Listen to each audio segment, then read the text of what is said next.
오늘 주일에 하나님께 예배드리는 여러분들 은혜 많이 받으시고 복 받으시기를 주님의 이름으로 축복합니다. 오늘 말씀 중에 전하기 전에 성경 말씀부터 좀 읽고 들을 텐데요. 창세기 21장 6절 7절 말씀 같이 봉독해 올립니다. 사라가 이르되 하나님이 나를 웃게 하시는 듣는 자가 다 나와 함께 웃으리로다. 또 이르시되 사라가 자식들을 젖먹이겠다고 누가 아브라함에게 말하였으리요마는 아브라함의 노경에 내가 아들을 낳았도다 하니라. 아멘. 사라가 왜 하나님이 나를 웃게 하셨다고 말씀하는지 앞부분의 말씀과 관련해서 설명을 드리면, 본래 아브라함과 사라는 아이를 낳지 못하는 부부였습니다. 거기에다가 젊은 부부도 아니고요, 이미 늙은 부부입니다. 그런 상황에서 하나님께서 아들을 낳을 것이라 이렇게 말씀하셨을 때 창세기 18장 12절 말씀 보니까요, 사라가 속으로 웃었다 이렇게 말씀을 합니다. 여기서의 웃음은 어떤 웃음일까 생각을 해보는데요, 내 남편도 늙었고 나도 생리가 끊어진 늙은 여인인데 어찌 그런 일이 있을 수 있는가라는 그런 불신의 웃음이라고 생각을 합니다. 그런데 21장 6절의 웃음은 하나님께서 예언하셨고 이루신 것을 경험하고 난 후에 웃는 웃음, 그러니까 기쁨의 웃음이고 감사의 웃음입니다. 그리고 이것은 웃음의 본질이 하나님을 기뻐함에 있다는 것을 보여주는 그런 말씀입니다. 하나님께서는 저와 여러분들에게 영원한 기쁨을 주시는 하나님이십니다. 그리고 우리의 기쁨은 하나님 안에 있습니다. 성경은 많은 부분에서 하나님이 우리의 기쁨이라고 말씀을 하고 계시는데요, 몇 가지 예를 들어보겠습니다. 느헤미야 8장 10절에 보니까요, 이렇게 말씀을 합니다. 여호와로 인하여 기뻐하는 것이 너희의 힘이라. 또 이사야서 61장 10절에도 내가 여호와로 말미암아 크게 기뻐하며 내 영혼이 나의 하나님으로 말미암아 즐거워하리니라고 고백을 합니다. 그리고 로마서 5장 2절에도 사도 바울이 고백하기를 하나님의 영광을 바라고 즐거워하느니라. 다만 이뿐 아니라 우리가 환난 중에도 즐거워하라라고 증언하고 있습니다. 그러므로 성경은 말씀하시기를 성도의 참된 기쁨은 세상적인 조건과 만족에 의존하지 않는다는 것을 가르쳐 주십니다.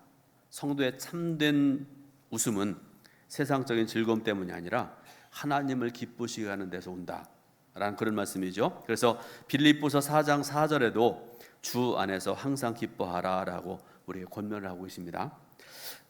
가끔씩 그 성도들이 저한테 어떤 부탁을 하고 되게 신방 뭐 이런 것들 부탁할 때, 또 때로는 지방의 목회자들이 저한테 전화해서 뭔가를 부탁을 할 때 거의 매번 앞에서 빠지지 않고 하는 얘기가 뭔가 하면 바쁘신데 그런 얘기를 앞에다 붙입니다. 무슨 뜻인가 하면 바쁜데 죄송합니다, 바쁜데 미안합니다, 그런 의미겠죠. 물론 작은 교회 목사님보다 조금은 바쁜 건 사실인 것 같습니다. 심지어 어떤 때는 사역 때문에 너무 바쁘기도 하고요. 예를 들어서 어제 같은 금요일에는 신방, 그 다음에 설교를 2편, 3편을 해야 되고 준비해야 되고 하여튼 굉장히 바쁘기도 하고, 또 성도들을 대하는 데 있어서도 어떤 때는 스트레스도 받고, 그래서 어떤 때 하나님께 원망 아닌 원망할 때가 있습니다. 하나님 왜 이렇게 힘들게 하십니까? 바쁘게 하십니까? 그런데 그때 하나님께서 제게 주신 응답이 뭔지를 아세요? 어느 순간인가 그러면 바쁘지 않게 해줄까? 라고 그런 말씀을 하세요. 깜짝 놀랐습니다. 그러면 성도 없는 교회로 보내줄까? 그런 뜻이기도 하잖아요. 그래서 그 이후로 바쁘면 바쁜 대로 불평하지 아니하고 원망하지 아니하고 감사함으로 목회하고 있습니다. 여러분, 오늘 말씀의 제목이 웃게 하시는 하나님인데, 그리스도인들은 하나님의 은혜를 경험하면서 웃음이 떠나지 않은 그런 삶을 살아야 됩니다. 하나님께서 여러 가지 방법으로 우리를 웃게도 하시고요, 하나님께서 원하시는 삶을 살아갈 때 우리를 바라보시며 기뻐하시는 분이기도 합니다. 그리고 이런 경험들을 통해서 우리를 향한 하나님의 사랑을 깊이 느낄 수가 있는 것입니다. 그러면 본문을 통해서 만나게 되는 하나님은 어떤 분이신가? 오늘 여러분 5가지를 여러분들에게 말씀드립니다. 첫 번째로 나그네를 대접한 아브라함을 기뻐하신 하나님입니다. 조금 전에 제가 말씀드렸던 경험과 비슷한 경험을 해본 분들이 있을 텐데요, 우리 하나님은 때로 매우 재미있으신 분이기도 합니다. 농담도 잘하시고요. 때로는 우리를 당황케도 하시는 반전의 매력을 가진 분이 하나님이십니다. 이런 상황을 통해 예측할 수 없는 하나님의 반응에 매우 당황스러운 일도 겪었지만, 다른 한편으로는 우리를 향하신 하나님의 그 깊고도 크신 사랑을 자주자주 날마다 경험하며 살아가고 있습니다. 이런 예측 불가의 하나님의 모습이 오늘 본문에 나오는데요, 하나님과 사라 사이에 있었던 일입니다. 때는 아브라함이 나이가 99세, 사라의 나이가 89세였을 때입니다. 그때 하나님께서 호련히 아브라함의 장막에 오셨는데, 그때 아브라함에게 임하신 하나님의 모습이 어떤 모습일까요? 새 나그네의 모습이죠. 여러분, 이스라엘이 있는 지역을 우리가 중동 그렇게 얘기하잖아요. 또 좁게 말하면 팔레스타인 그렇게 얘기를 합니다. 여러분, 이 나라 제가 어제도 확인을 해봤는데요, 아침 온도가 30도가 넘어갑니다. 더우니까 한낮에는 그럼 어떻게 될까요? 45도에서 50도를 넘어간 그런 때도 있다고 합니다. 엄청나게 덥습니다. 그래서 아브라함은 새 나그네를 자신의 장막으로 모십니다. 새 나그네가 장막에 앉아 보니까 걸어가고 있는데 매우 지친 모습으로 보였던 것 같습니다. 그래서 자신의 장막으로 모시는데, 이때 아브라함은 이들이 여호와 하나님께서 보내신 하나님의 사자라는 걸 알지 못합니다. 그저 평소에 하던 대로 지친 나그네를 대접하는 마음으로 그들을 섬겼다, 그런 말씀입니다. 그런데 이런 아브라함의 모습이 하나님을 기쁘시게 했다, 그런 말씀이죠. 그리고 그것은 하나님께로부터 언약을 받은 사람이 세상 가운데 살아가면서 실천해야 될 삶의 모습이었기 때문에 그렇습니다. 우리가 히브리서 11장 말씀을 많이 알고 있는데요, 히브리서 11장은 믿음이 무엇인지를 먼저 말씀하시고 난 다음에 그런 믿음을 따라 살아가는 선조들의 믿음의 삶에 대해서 쭉 설명을 하고 있습니다. 그러고 난 다음에 12장을 보게 되니까요, 우리도 그런 믿음의 선조들처럼 어떻게 살아야 될까 이렇게 말씀을 하시면서 구체적인 방법으로 이렇게 말씀을 하십니다. 믿음의 주요 또 온전하게 하시는 이인 예수를 바라보자. 그는 그 앞에 있는 기쁨을 위하여 십자가를 참으사 부끄러움을 개의치 아니하시더니 하나님 보좌 우편에 앉으셨느니라, 이렇게 말씀을 하세요. 자, 그러고 난 다음에 또 13장 말씀 보게 되니까요, 믿음의 사람들이 세상에서 구체적으로 살아가는 모습을 언급하는 가운데 아브라함에 대해서 말씀을 하세요. 그런데 여러분, 아브라함에 대한 히브리서의 언급, 히브리서 13장 1절부터 2절 말씀, 짧은 말씀인데요, 말씀을 같이 봉독합니다. 형제 사랑하기를 계속하고 손님 대접하기를 잊지 말라. 이로써 부지 중에 천사들을 대접한 이들이 있었느니라. 아멘. 사랑하는 여러분, 창세기 18장의 아브라함의 모습이 믿음의 사람들이 세상 속에서 살아가야 되는 그런 모습이기도 하고요, 이것이 하나님을 기쁘시게 하는 그런 삶의 모습입니다. 오늘 예배드리는 성도 여러분들도 그런 믿음으로, 그런 섬김으로 살아가시기를 주님의 이름으로 축원드립니다. 두 번째로, 사라의 웃음을 사랑으로 바라보시는 하나님입니다. 아브라함을 사랑하시는 하나님은 아브라함의 대접을 받아서가 아니라 아브라함의 그 선한 마음이 너무나 귀해서 다시 한번 그에게 언약을 확인해 주십니다. 오늘 읽은 말씀 중에 10절 말씀, 창세기 18장 10절 말씀을 다시 한번 같이 읽습니다. 그가 이르시되 내년 이맘때 내가 반드시 내게로 돌아오리니 내 아내 사라에게 아들이 있으리라 하시니 사라가 그 뒤 장막문에서 들었더라. 아멘. 너무나 감사하고 너무나 축복된 말씀입니다. 믿음의 대를 이을 자녀를 확수고대하던 아브라함을 행복하게 하는 그런 말씀입니다. 지금 나이가 100세가 다 됐고 90세가 다 된 부부잖아요. 믿음의 대를 이을 아들을 얻어야 되는데 아직도 없습니까? 없습니다. 그런 아브라함을 행복하게 하는 그런 말씀입니다. 그런데 문제는 있을 수 없는 불가능한 말씀이라는 것입니다. 그래서 사라가 천사가 전하는 그 말씀을 듣고 웃었다. 12절에 뭐라고 말씀했습니까? 사라가 속으로 웃고 이르되 내가 노쇠하였고 내 주인도 늙었으니 내게 무슨 즐거움이 있으리요 라고 하는데, 여러분, 여기서 이 사라의 웃음은 의미가 좀 복잡합니다. 좀 설명을 해드릴게요. 비웃음만의 웃음이 아닙니다. 그렇다고 행복해서 우는 웃음도 아닙니다. 아들이 생기면 좋을 것 같지만 현실적으로 볼 때는 전혀 가능성이 없는, 그래서 오히려 더 마음이 아픈, 그리고 말씀을 전하는 천사에 대해서도 고맙기도 하면서 한편으로 섭섭하기도 하고 한편으로는 민망하기도 한 그런 마음을 가진 정말 복잡한 마음이 드러나는 웃음이고요. 그 어떤 웃음보다도 아픈 웃음이기도 합니다. 이해가 되십니까? 그런데 하나님께서 이 사라의 웃음을 끄집어내십니다. 18장 13절 말씀, 오늘 본문 중에 13절 말씀을 같이 읽습니다. 여호와께서 아브라함에게 이르시되 사라가 왜 웃으며 이르기를 내가 늙었거늘 어떻게 아들을 낳으리요 하느냐. 아멘. 하나님의 이 말씀을 듣고 사라가 깜짝 놀랐을 것 같습니다. 이 말씀을 언뜻 보게 되면요, 하나님께서 굉장히 기분이 나쁘신 것처럼 보입니다. 하나님의 말씀을 믿지 않고 비웃는 사라에 대해서 하나님께서 노여워하시면서 책망하시는 것처럼 보이는 그런 말씀이죠. 그런데 실상은 그 반대입니다. 하나님께서는 사라의 웃음이라는 반응을 그녀의 중심을 하나님께 올려드리는 기도와 간구로 받으셨다는 것을 말씀합니다. 사라의 마음속에서 형언할 수 없는 갈망과 아픔으로 올라오는 그 웃음을 하나님께서는 간절한 간구로 들으시고 거기에 사랑으로 응답하신 하나님이시라, 그런 말씀입니다. 오늘 저와 여러분들이 믿는 여호와 하나님, 참 좋으신 하나님이십니다. 사랑의 하나님이십니다. 세 번째로, 작은 음성에도 사랑으로 응답하신 하나님. 하나님께서는 하나님의 형상대로 창조하셨고 자녀 삼으신 인간을 사랑하시되 넘치게 사랑하십니다. 그리고 사랑하는 자녀가 자신의 중심에 있는 고통과 갈망을 말하지 않아도 다 아시고 응답하신 하나님이십니다. 예를 들어 보겠습니다. 제 말이 아니라 성경에 있는 말씀이잖아요. 마가복음 5장 25절부터 34절 말씀 보니까요, 12회를 혈루증으로 앓았던 여인을 고치시고 구원하신 이야기 많이 아실 텐데요, 내용을 잠깐 말씀드립니다. 예수님께서 길을 가고 계셨습니다. 어디를 가셨는가 하면 회당장 야이로의 딸을 고쳐주시려고 그 집으로 가시는 중입니다.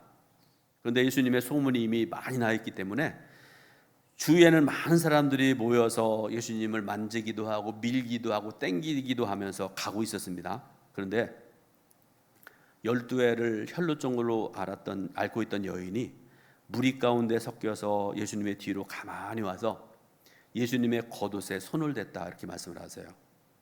여러분, 이 여인의 상황을 한번 생각을 해보세요. 다른 사람들처럼 예수님을 향해서 주님 주님 부를 수도 없습니다. 다른 사람들이 보는 앞에서 주님 앞에 얼굴을 내놓을 수 없습니다. 큰 소리도 외치지 못하고 다만 치유받기 원하는 간절한 마음으로 예수님께 그런 행동을 한 것이다, 그런 말씀이죠. 그 순간에 성경 말씀 보니까요, 예수님의 능력이 나가서 그 여인의 혈루의 근원이 마르는 놀라운 역사가 일어났다, 이렇게 말씀을 하세요. 자, 그 순간에 예수님께서 걸음을 멈추세요. 부르십니다. 누가 내 옷에 손을 대었느냐 부르십니다. 여러분, 그 자리에 여러분들이 있다고 생각을 해보세요. 어이없을 것 같습니다. 주님, 수많은 사람들이 따르고 밀고 땡기고 하는 그런 상황이지 않습니까? 그런데 무슨 이런 말씀을 하십니까? 그런데 예수님은 계속 그 여인을 찾으세요. 결국 그 여인은 두려워 떨면서 예수님 앞에 나와서 엎드립니다. 그때 예수님께서 그 여인을 향해서 하신 말씀 따라, 내 믿음이 너를 구원하였으니 평안히 가라. 내 병에서 놓여 건강할지어다. 아멘. 완전한 치유와 회복과 구원을 선포하시는 예수님의 그 사랑. 근데 여러분, 이 말씀에서 가장 중요하고도 두드러진 사실이 무엇인가를 우리가 생각을 해봐야 되는데요, 이 치유받은 여인의 그 떨리는 세밀한 손짓에 응답하신 예수님의 사랑입니다. 다른 사람들은 관심이 없습니다. 전혀 알아채지도 못했던 이 병든 여인의 작지만 간절한 갈망과 고통의 목소리를 예수님께서는 가장 크게 들으시고 응답하시는 치유하신 예수님, 사랑의 주님이신 줄로 믿으시길 바랍니다. 네 번째로 절망의 사라를 기쁨으로 웃게 하신 하나님입니다.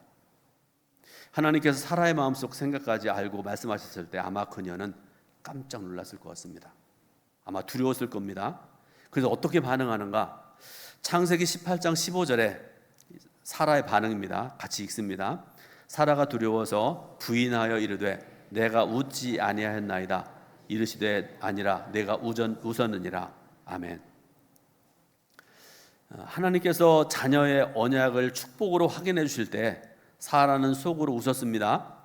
하나님께서 그거를 아시고 왜 웃느냐, 왜 믿지 못하느냐 지적하시면서 다시 한번 구체적으로 이렇게 말씀을 하세요. 14절에 여호와께 능하지 못한 일이 있겠느냐, 기한이 이를 때에 내게로 돌아오니 사라에게 아들이 있으리라. 분명히 말씀을 하세요. 사라는 민망했을 것 같습니다. 죄송하게 됐을 겁니다. 그래서 뭐라고 대답해요? 내가 웃지 아니하였나이다 라고 부인하는데, 예수님, 하나님은 그냥 넘어가지 않으세요. 집요하십니다. 아니다, 내가 웃었느니라. 근데 여러분, 하나님께서 지금 사라와 말싸움하시는 게 아닙니다. 그렇다면 왜 하나님은 사라에게 이렇게까지 말씀하시는 것일까요? 제가 말씀을 준비하면서 몇 번 생각을 해봐도 나 같으면 그냥 넘어갔을 것 같다. 성도가 이게 아니라고 그러면 아 그렇습니까? 넘어갔을 것 같은데 하나님 안 그러세요. 왜 그런데 하나님께서 이렇게 하시는가? 이유가 있잖아요. 웃음의 의미를 강조하시기 위해서 그렇게 하셨습니다. 여러분, 웃음에는 정말 중요한 의미가 있고 웃음을 통해서 말씀하시려는 메시지가 있기 때문에 하나님께서 그렇게 하신 것입니다. 여러분, 웃다라는 단어 히브리 말로 차하크라고 얘기를 합니다. 그런데 아브라함과 사라가 1년 뒤에 얻게 될 아들의 이름이 여러분 아시죠? 이삭입니다. 이삭. 그리고 이삭은 히브리어로 이츠하크 그렇게 얘기를 합니다. 이 말의 뜻이 뭔가 하면 그가 웃다 그런 뜻입니다. 자, 사라가 이삭을 낳고 난 후에 부른 찬송, 또 하나님께 대한 감사가 아까 우리가 읽었던 창세기 21장 6절부터 7절 말씀인데, 이 말씀을 다시 한번 같이 한번 읽어보겠습니다. 사라가 이르되 하나님이 나를 웃게 하시니 듣는 자가 다 나와 함께 웃으리로다. 또 이르되 사라가 자식들을 젖먹이겠다고 누가 아브라함에게 말하였으리요마는 아브라함의 노경에 내가 아들을 낳았도다 하니. 아멘.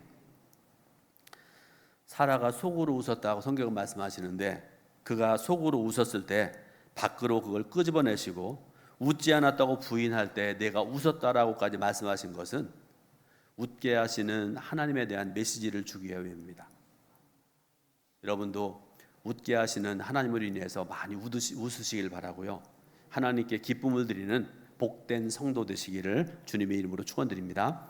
마지막으로 언약 가운데 있는 성도를 웃게 하신 하나님입니다. 분명한 사실은 하나님은 우리를 웃게 하시는 하나님이라는 사실입니다.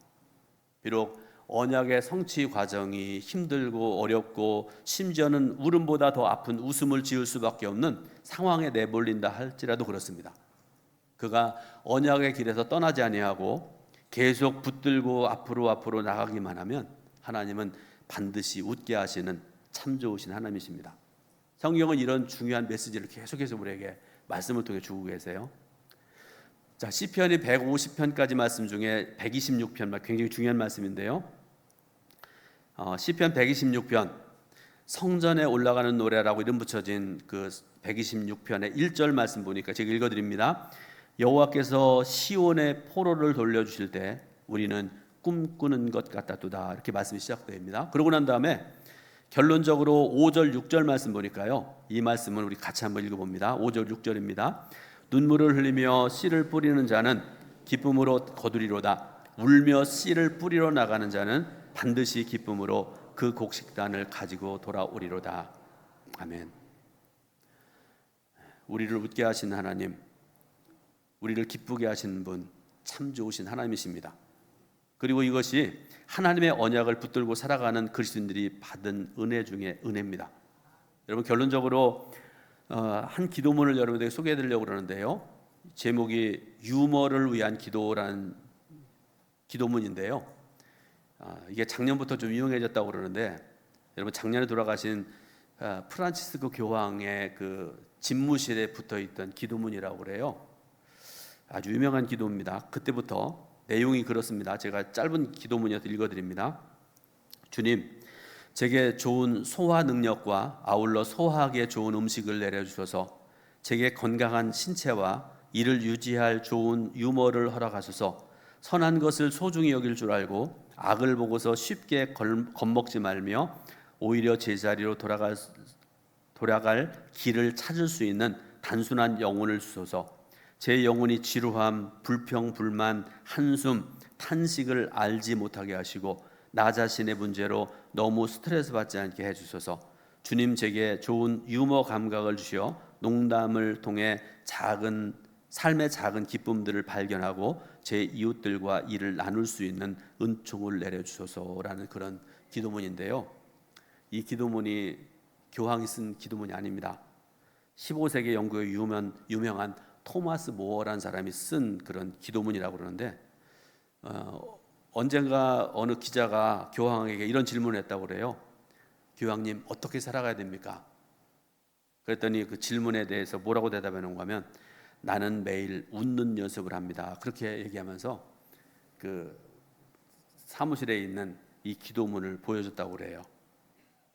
그리고 마지막으로 저는 이 기도문을 날마다 낭송합니다. 그렇게 대답했답니다.